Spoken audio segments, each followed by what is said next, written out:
नमस्कार। आप सभी का इस नई वीडियो में स्वागत करती हूँ। आशा करती हूँ कि आप सभी लोग स्वस्थ एंड मस्त होंगे।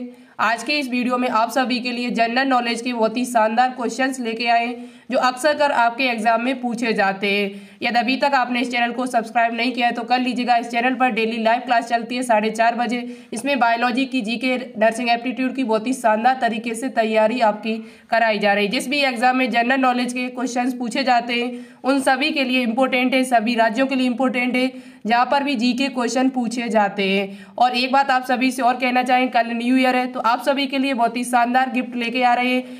न्यू ईयर पर शाम 4:30 बजे कल 1 जनवरी को जीके और नर्सिंग एप्टीट्यूड के बहुत ही शानदार क्वेश्चन लेके आ रहे हैं जो आपके एग्जाम में पूछे जा चुके हैं। तो वीडियो कल की जरूर देखिएगा, लाइव क्लास अटेंड करिएगा शाम 4:30 बजे। और अभी तक आपने चैनल को सब्सक्राइब नहीं किया तो कर लीजिए, जिससे आपको ये क्लास टाइम से मिल सके।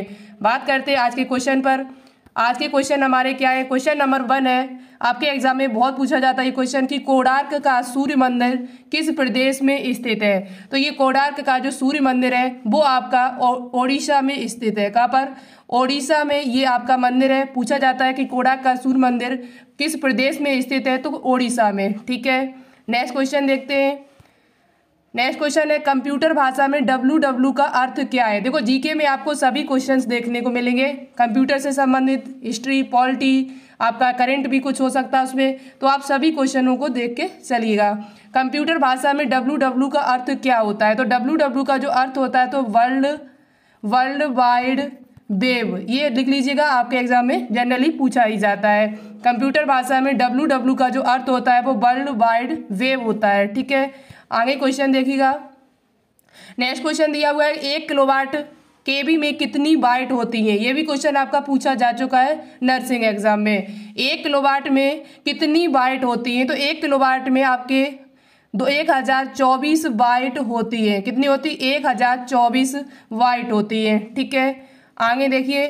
नेक्स्ट क्वेश्चन है, भारत की सबसे बड़ी नदी कौन सी है? भारत की सबसे बड़ी नदी आपकी कौन सी है? तो वो गंगा जो है वो भारत की सबसे बड़ी नदी मानी जाती है। इसकी लंबाई आपको कमेंट करके बतानी होगी, गंगा की लंबाई कितनी है? गंगा की लंबाई कितनी है ये आपको कमेंट करके बताना होगा। साथ ही साथ गंगा की सहायक नदियों के नाम भी आपको कमेंट करके बताने होंगे। तो भारत की सबसे बड़ी नदी गंगा नदी आपकी है। ठीक है, नेक्स्ट क्वेश्चन है, निम्नलिखित में से किस राज्य में भारत में सूर्य सबसे पहले दिखाई देता है? कौन सा ऐसा स्टेट है जिसमें सबसे पहले सन यानी कि सूर्य आपका दिखाई देता है, जिसकी वजह से उसका नाम भी रखा गया? तो वो आपका है अरुणाचल प्रदेश। अरुणाचल प्रदेश में सबसे पहले सूर्य दिखाई देता है, जिसकी वजह से उसका नाम क्या रखा गया? अरुणाचल प्रदेश। ठीक है, तो पूछा जाए आपसे कि सूर्य सबसे पहले कहाँ दिखाई देता है, किस राज्य में दिखाई देता है? तो वो आपका अरुणाचल प्रदेश में दिखाई देता है।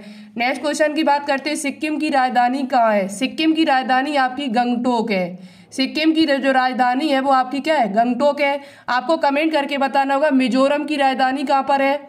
मिजोरम की राजधानी कहाँ पर है? साथ ही साथ मेघालय की राजधानी कहाँ पर है? और साथ ही साथ हिमाचल प्रदेश की राजधानी कहाँ पर है? ये आपको 3 राजधानी कमेंट करके बतानी होगी, इनकी राजधानी कहाँ पर है। ठीक है, देखते हैं आपका कमेंट कितनी जल्दी आता है। जिनका कमेंट सबसे पहले आएगा और सभी क्वेश्चनों का आएगा, उनके कमेंट को पिन करके रखा जाएगा। ठीक है, आगे बात करते हैं, बुलंद दरवाजा किस शहर में स्थित है? बुलंद दरवाजा जो है आपका वो किस शहर में स्थित है? तो ये यूपी में है। यूपी के किस शहर में है? तो फतेहपुर सीकरी में। फतेहपुर सीकरी में बुलंद दरवाजा आपका स्थित है। किसने बनवाया था ये आप मुझे कमेंट करके बताइएगा। बुलंद दरवाजा किस शहर में स्थित है? तो फतेहपुर सीकरी में आपका स्थित है। नेक्स्ट क्वेश्चन की बात करते हैं, जगन्नाथ मंदिर किस शहर में स्थित है? तो जगन्नाथ मंदिर जो आपका है वो पुरी उड़ीसा में स्थित है। पुरी उड़ीसा में आपका जगन्नाथ मंदिर है। जगन्नाथ मंदिर किस शहर में स्थित है? बहुत ही फेमस मंदिर है। कोणार्क के जैसे सूर्य मंदिर है वैसे ही आपका जगन्नाथ मंदिर भी फेमस है। तो ये पुरी उड़ीसा में स्थित है। ठीक है, पुरी ओडिशा में आपका जगन्नाथ मंदिर स्थित है। नेक्स्ट क्वेश्चन की बात करते हैं, स्वर्ण मंदिर कहाँ स्थित है? स्वर्ण यानी कि गोल्डन टेम्पल। गोल्डन टेम्पल आपका कहाँ पर स्थित है? स्वर्ण मंदिर जो आपका है वो पंजाब में है। पंजाब के किस शहर में है? तो पंजाब के अमृतसर में। पंजाब के अमृतसर में आपका गोल्डन टेम्पल है, जिसे स्वर्ण मंदिर के नाम से जाना जाता है। ठीक है, जल्दी करते हैं क्योंकि मुझे 15 मिनट में लगभग 30+ क्वेश्चन आपको कराने हैं। वर्तमान में भारत के उपराष्ट्रपति कौन है? वर्तमान में भारत के उपराष्ट्रपति कौन है? वाइस प्रेसिडेंट कौन है? तो वर्तमान में जो भारत के उपराष्ट्रपति आपके हैं वो कौन है? तो वो 14वें नंबर के हैं। पहली बात तो ये भी पूछा जा सकता है कितने नंबर के हैं, तो 14वें नंबर के हैं। और कौन है? तो जगदीप धनखड़। जगदीप धनखड़ भारत के इस टाइम उपराष्ट्रपति है। पूछा जाए कि राष्ट्रपति कौन है, तो राष्ट्रपति जो है वर्तमान में वो 15वें नंबर के कौन है? तो द्रौपदी मुर्मू। द्रौपदी मुर्मू जो आपके 15वें नंबर की राष्ट्रपति हैं इस टाइम। भारत की 15वें नंबर की राष्ट्रपति कौन है? तो द्रौपदी मुर्मू है। और पीएम कौन है? तो नरेंद्र मोदी, आपको पता है। यही बात कर ली जाए कि वर्तमान में भारत के गृह मंत्री कौन है? होम मिनिस्टर कौन है? ये क्वेश्चन आपसे पूछे जा सकते हैं। तो गृह मंत्री की बात की जाए तो अमित शाह है आपके। कौन है? अमित शाह। ये जनरली आपको पता भी होना चाहिए, ठीक है। बात की जाए यहीं पर कि आपके भारत में वर्तमान में शिक्षा मंत्री कौन है? शिक्षा मंत्री कौन है? तो शिक्षा मंत्री जो आपके हैं वो धर्मेंद्र प्रधान है। कौन है?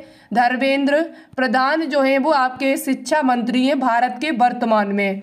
यही बात कर ली जाए कि भारत में वर्तमान में वित्त मंत्री कौन है? वित्त मंत्री आपके कौन है? तो वित्त मंत्री की बात की जाए तो निर्मला सीतारमण। निर्मला सीतारमण जो है वो आपके कौन है? वित्त मंत्री है। भारत के वर्तमान में वित्त मंत्री कौन है? तो निर्मला सीतारमण। यही बात की जाए भारत के वर्तमान में विदेश मंत्री कौन है आपके? तो वर्तमान में जो विदेश मंत्री हैं वो एस जयशंकर। एस जयशंकर जो है वो वर्तमान में विदेश मंत्री हैं। ये कुछ हमने आपको बता दी। एक दिन हम पूरी वीडियो लेके आएंगे इसी पर कि कौन क्या है वर्तमान में, जिससे आपका पूरा क्लियर हो जाएगा और अच्छे से आप रिवाइज भी कर सकते हैं, ठीक है।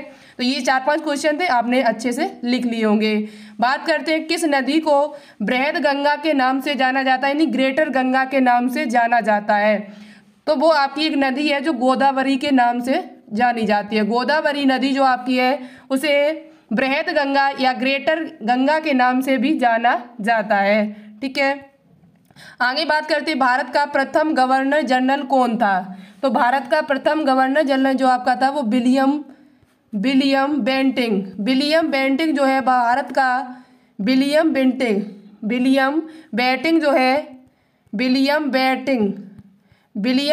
जो है वो भारत का प्रथम गवर्नर जनरल था। Who was the first governor general of India?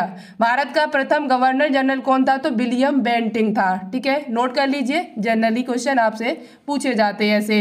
Next question है कि पंचगंगा तथा दूधगंगा किसकी सहायक नदियां हैं? तो पंचगंगा और दूधगंगा जो नदी है आपकी वो किसकी है? तो कृष्णा नदी। कृष्णा नदी की ये सहायक नदी है। कृष्णा नदी की सहायक नदी के नाम पूछा जाए तो आप बता सकते हो पंचगंगा और दूधगंगा, ठीक है। आगे देखिए, नेक्स्ट क्वेश्चन है हमारा यहाँ पर, बहुत ही शानदार क्वेश्चन यहाँ दिए हुए हैं। भारत का राष्ट्रीय पशु क्या है? ऐसे क्वेश्चन आपके एग्जाम में पूछे ही जाते जनरली। तो भारत का जो एनिमल है, नेशनल एनिमल है, वो आपका कौन सा है? बाघ, टाइगर। जिसका वैज्ञानिक नाम पूछा जाए तो पेंथेरा टाइग्रस। पेंथेरा टाइग्रस जो है वो आपका क्या है? राष्ट्रीय पशु है भारत का। वहीं पूछा जाए भारत का राष्ट्रीय पक्षी कौन है? तो मोर है। भारत का राष्ट्रीय जलीय जीव कौन सा है? तो गंगा की डॉल्फिन है। भारत का राष्ट्रीय फल क्या है? तो आम है। भारत का राष्ट्रीय फूल क्या है? तो कमल है। भारत का राष्ट्रीय पेड़ कौन सा? ट्री कौन सा? नेशनल ट्री, तो बरगद का पेड़ है आपका। भारत का राष्ट्रीय खेल क्या है? तो हॉकी है। भारत का राष्ट्रीय खेल क्या है आपका? हॉकी है, क्रिकेट नहीं है। क्रिकेट, जबकि भारत में क्रिकेट सबसे ज्यादा खेला जाता है, लेकिन क्रिकेट आपका राष्ट्रीय खेल नहीं है। बहुत सारे बच्चे इसी में कंफ्यूज होकर क्रिकेट लगा देते हैं। क्रिकेट नहीं, आपको लगाना हॉकी। हॉकी के जादूगर किसे कहा जाता है? तो हॉकी के जादूगर, ये क्वेश्चन पूछा जा चुका है बीएससी नर्सिंग में। हॉकी के जादूगर किसे कहा जाता है? तो मेजर ध्यानचंद को कहा जाता है। किसे कहा जाता है? मेजर ध्यानचंद को हॉकी का जादूगर कहा जाता है। इनका जन्म कब हुआ था? इनके मेजर ध्यानचंद जो है उनके जन्म दिवस पे क्या मनाया जाता है, किसके रूप में मनाया जाता है, ये मुझे कमेंट करके आप बताना, ठीक है। इनके जन्म दिवस पर क्या मनाया जाता है। नेक्स्ट क्वेश्चन आपके दिए हुए यहाँ पर, भारत के राष्ट्रीय झंडे की लंबाई और चौड़ाई का अनुपात कितना है? तो लंबाई जो है उसकी वो 3 है और चौड़ाई पूछी जाए विड्थ, लंबाई लेंथ 3 है, चौड़ाई विड्थ पूछी है तो 2 है, तो 3:2 आपको याद रखनी है। 3 लंबाई है, 2 इसकी चौड़ाई है। किसकी? भारतीय राष्ट्रीय झंडे की, तिरंगा की। भारत का राष्ट्रीय गान किसने लिखा था? तो रविन्द्रनाथ टैगोर ने लिखा था, जिन्हें नोबेल पुरस्कार भी मिल चुका है। जिन्हें नोबेल पुरस्कार भी मिल चुका है, वो भी किस पर मिला था? तो गीतांजलि। गीतांजलि नाम का उपन्यास था जिसपे इनको नोबेल पुरस्कार मिला हुआ है, और इन्होंने ही हमारा राष्ट्रीय गान लिखा था, रविन्द्रनाथ टैगोर जी ने। राष्ट्रीय गीत किसने लिखा है और क्या है, ये मुझे कमेंट करके बताएं। तो यहाँ लिखा भी है, देखो राष्ट्रीय गीत, भारत का राष्ट्रीय गीत क्या है? तो वंदे मातरम। किसने लिखा था? तो बंकिम चंद्र चटर्जी ने। भारत का राष्ट्रीय गीत क्या है? तो वंदे मातरम है। किसने लिखा था? तो बंकिम चंद्र चटर्जी ने। महात्मा गांधी को राष्ट्रपिता सबसे पहले किसने कहा था? महात्मा गांधी को राष्ट्रपिता सबसे पहले नेताजी सुभाष चंद्र बोस ने कहा था। नेताजी सुभाष चंद्र बोस ने महात्मा गांधी को सबसे पहले राष्ट्रपिता कहा था। ठीक है। हमारा राष्ट्रीय पंचांग कौन सा है? तो शक संवत। शक संवत जो है वो हमारा राष्ट्रीय पंचांग है। ठीक है। ये सभी राष्ट्रीय से संबंधित क्वेश्चन थे जो आपके एग्जाम में जनरली पूछे जाते हैं और आपको पता भी चल चुका होगा। तो आज के हमारे यहाँ पर 11 मिनट में ही हमने 30+ क्वेश्चन लगभग कराने की कोशिश की। क्लास आपको कैसी लगी कमेंट करके जरूर बताइएगा, और इन क्वेश्चनों को रिवाइज करते रहेगा। कोई दिक्कत हो तो कमेंट करके बताइए, जिससे हम आपको बता सके, रिप्लाई दे सके। और कल की क्लास आप सभी लोग जरूर ज्वाइन करिएगा। कल हम आप सभी के लिए बहुत ही शानदार जनरल नॉलेज के और साथ ही साथ नर्सिंग एप्टीट्यूड के बहुत ही शानदार क्वेश्चन लेके आ रहे हैं, जो Atal Bihari Vajpayee medical university AIIMS के लिए जीके क्वेश्चन हो जाएंगे, सीपी नेट के लिए जीके क्वेश्चन हो जाएंगे, और नर्सिंग एप्टीट्यूड जहाँ भी पूछी जाती है वहाँ के लिए क्वेश्चन आपके हो जाएंगे। तो कल की क्लास 4:30 बजे आप सभी लोग जरूर अटेंड करिएगा, और क्लास को ज़्यादा से ज़्यादा शेयर करें, लाइक करें, जिससे आपके लिए आगे भी इसी प्रकार की क्लास देखने को मिलती रहे। Thank you so much class में लास्ट तक बने रहने के लिए। All the best. जय हिंद, जय भारत।